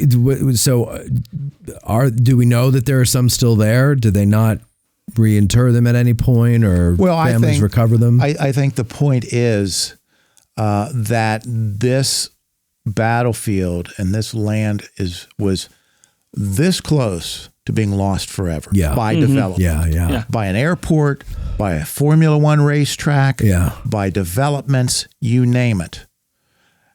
Bud Hall talked to us before our tour in June, and he talked about that and the history of preserving it. What is it, like 2,000 acres, something like that? I don't think it's quite that much. It's approaching. Approaching? Okay. And that's what has been definitely preserved. There is a lot of acreage that's under easement that can't be developed. Yeah, and that was a big victory for them, right? That they were able to get that. So ABT, Bud worked very early on to really fight the development. He drove a couple of California developers into bankrupt. Not him alone, but his attorneys and the team would drive them into bankruptcy. And as Bud says, they would run back to California with their tails between their legs. And this was a big victory for preserving history and preserving this battlefield, because it's not Brandy Station alone. This is the encampment of the Union Army during the 1863-1864 winter. Yes. Right. So it's all the same field. And this is the most marched over and fought over land in America. I mean, this land, the history and the combat dates back to the American Revolution. Yeah. So this is very important to preserve this land. And the ABT was able to really step in and do that as they grew. And now, as of last year, portions of this preserved land are being turned over to the Commonwealth of Virginia as the 43rd State Park. Great. Yeah. And that will be done incrementally over the years, continuing to turn that over. That's fantastic. It's I remember as a kid, we were visiting relatives and we went there for the afternoon. And there wasn't really a there to go to. No. There were wide open fields, farms, and things like that. My only memory of the Brandy Station battlefield was a marker in my memory, it's an embankment, somebody's front yard. There was a house, there was a marker there. I feel like it was on Fleetwood Hill. I don't know for sure though. And that was it. Like there was no shoulder to even pull over, but there was nobody on the road because it's in the middle of nowhere basically. So we just stopped and looked at it and everything. And that was all. But that's my only memory of it there. And then when we went back, was it 2-3 years ago now? We did that anniversary show up on Fleetwood Hill with Bud. I couldn't believe how much there was. And we went on Buford's Knoll, and he told that story about with Sam Elliott. Yeah. But, I believe there were like lunettes up there, from not mistaken. That was from 1862. That's from 62. the Washington Artillery. Okay. So it was New Confederate. Yep, it was. That is just the Civil War alone, very historic land there. And I'm so happy. I hate seeing, look at all the fighting with developers around Manassas. I remember the first thing that was like so outrageous was Disney wanted to put in an American History Park. That's right. Right by Manassas. It's like, and then people were like, we have that. It's called Manassas. It's called Bull Run. Like, what do you mean an American History Park? And like, no, but it'll be Mickey. We're going to have rides. Yeah, we're going to have rides, and Mickey will be Stonewall Jackson and his steroid-induced horse. Oh, no. Goofy will be the steroided horse. Yeah. And so, Northern Virginia especially is definitely up by Manassas. I hope it's a long time before it really gets out to Culpeper, but unfortunately, it seems like it's encroaching. I mean, there are data centers very much being built right now in the shadow of Hansborough Ridge. Yep. Really? Yep. Yeah. Well. I mean, what's in Montana? Can't you just put all the data centers in Montana and Wyoming? There's nobody there. North Dakota. Yeah. Jeez. And you telling me you don't get sun out there? Yeah. Like our sun is so great here. So with regards... Oh, no, I'm thinking of solar panels. With regards to the Brandy Station battlefield, if the listeners have not been there, it is nothing like Gettysburg. No. There are no monuments. There are waysides put up by the ABT. There are no park roads. You have access by some graveled roads, things like that. But there are no monuments and all of this stuff. There's very little encroachment on what has been preserved. So it is very pristine. Very pristine. It's not like we've had a motel here and we've raised that and repurposed the land, returned it to what it looked like. It's always looked like this. Now, there are some more trees than there would have been, things like that. And there are some structures that were present that are no longer there. But it is very well preserved. Well, and my favorite part of our tour in June was when we went to the, basically, I guess, foundation of St. James Church. Yeah. Oh, yeah. And we sat inside it. There's still some bricks laying around there. And there's headstones from the graveyard, but it's in the middle of the woods. Yeah. And that was so cool. I did not know that existed. So, the church, the land for the church was deeded by who we spoke about earlier, Richard Cunningham. He owned a 1,600 acre farm there. He was usually not present. He was a mercantile dealer in Richmond, so he had a supervisor, an overseer, John Wiltshire, who ran the farm. It was a slave farm, but Cunningham, when he was at his home, he would go across the Rappahannock to church. Well, in bad weather, he couldn't do that. So he funded this land, and he and another local landowner gave money to build the St. James Church. Oh. It was a brick church. The bricks were most likely made by hand by the slaves and built. All right. So this church stood during the battle. And now the battle's over. The armies moved to Gettysburg. And after Gettysburg, where do the armies return to? Culpeper, the winter encampment. Yeah. All right. So the soldiers, including men from the 1st U.S. who made that devastating attack along with the 6th U.S.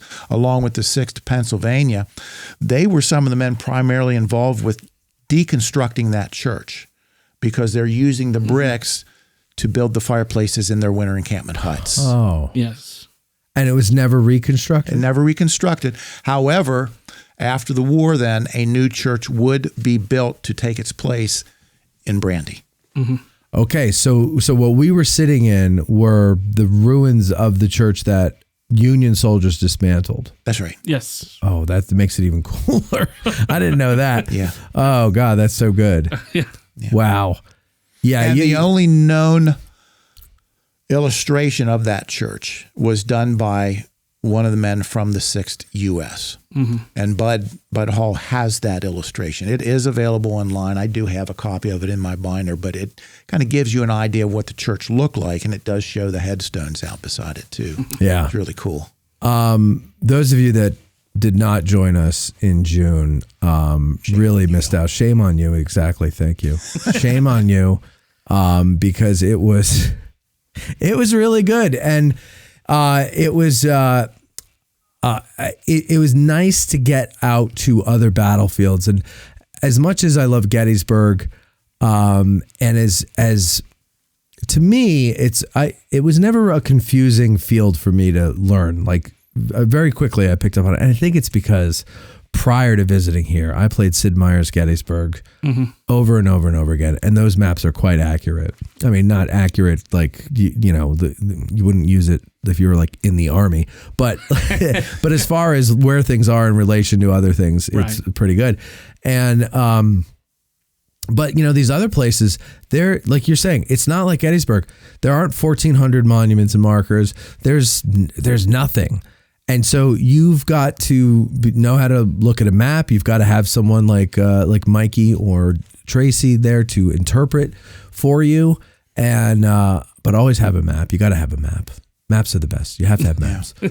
And there are, you can explore it yourself. However, there are places you don't have access to unless you have a guide with you. See, that's the other thing. You need see, right. So as I say here with Gettysburg, anywhere there's a guide, get a guide. And so obviously you're going to go to Brandy Station with guides. Guys, how? CulpeperBattlefieldTours.com. Yep. That's okay. And also people want to help, in preservation efforts and everything. I guess should they do it through the trust, or is there a foundation for American Battlefield Trust is great. Yeah. All right, we'll continue that then, supporting the trust with all their efforts. And if you want to go back and start this show all over again after you get a map book, these are the books we're talking about: the Gettysburg Campaign Atlas and there we go, the maps of the cavalry in the Gettysburg Campaign, Bradley Gottfried, Philip Lano. Also, probably not just an atlas. There are a few good resources out there. Probably the most modern is Eric Wittenberg's Brandy Station. Yeah. Oh, that's a good one. The Battle of Brandy Station. Yeah. That is a good one. And there are articles by Bud in some of the, are they blue and gray? Yeah, Civil War Illustrated, I think. And there are a few Civil War. Bud Hall is really the premier historian of this battle. Yeah, get any article with Bud Hall and you're going to be fine. Well, I'm going to get Bud Hall to come up here, and we talked at the tour about it, and I'm gonna have him do that probably over the winter. We'll have him up and talk about that, and I'll release that on the anniversary next year. Awesome. How does that sound, guys? Beautiful. As for everything else in the world, I don't know anything about it, but I barely know anything about this, what I do here every day of my life. But I will tell you this, I do know I appreciate you watching and or listening, and I appreciate Mike and Tracy and Tad in the back helping out there, filling in for Mike. Thank you very much, Tad. And thank you all for watching, and we will talk to you next time. Addressing Gettysburg's Ask a Gettysburg Guide is hosted by Matt Callery, with Mikey B. Bariski, and Courtney Micker. Produced by Matt Callery and Courtney Micker. Guides appear gratis, but they would love for you to hire them for a tour on your next visit to the battlefield. To be put in touch with one, send an email to matt@addressinggettysburg.com. Thanks for watching.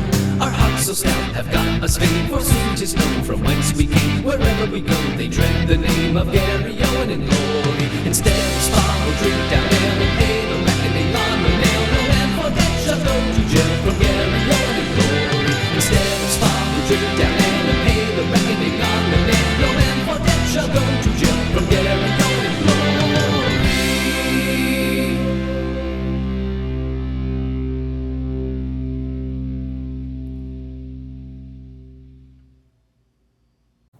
Thanks for watching. And if you enjoyed this video, we have a lot more content for you over at patreon.com/addressinggettysburg. Also, you can make a tax-deductible donation to help support more videos like this at dhpioneers.com.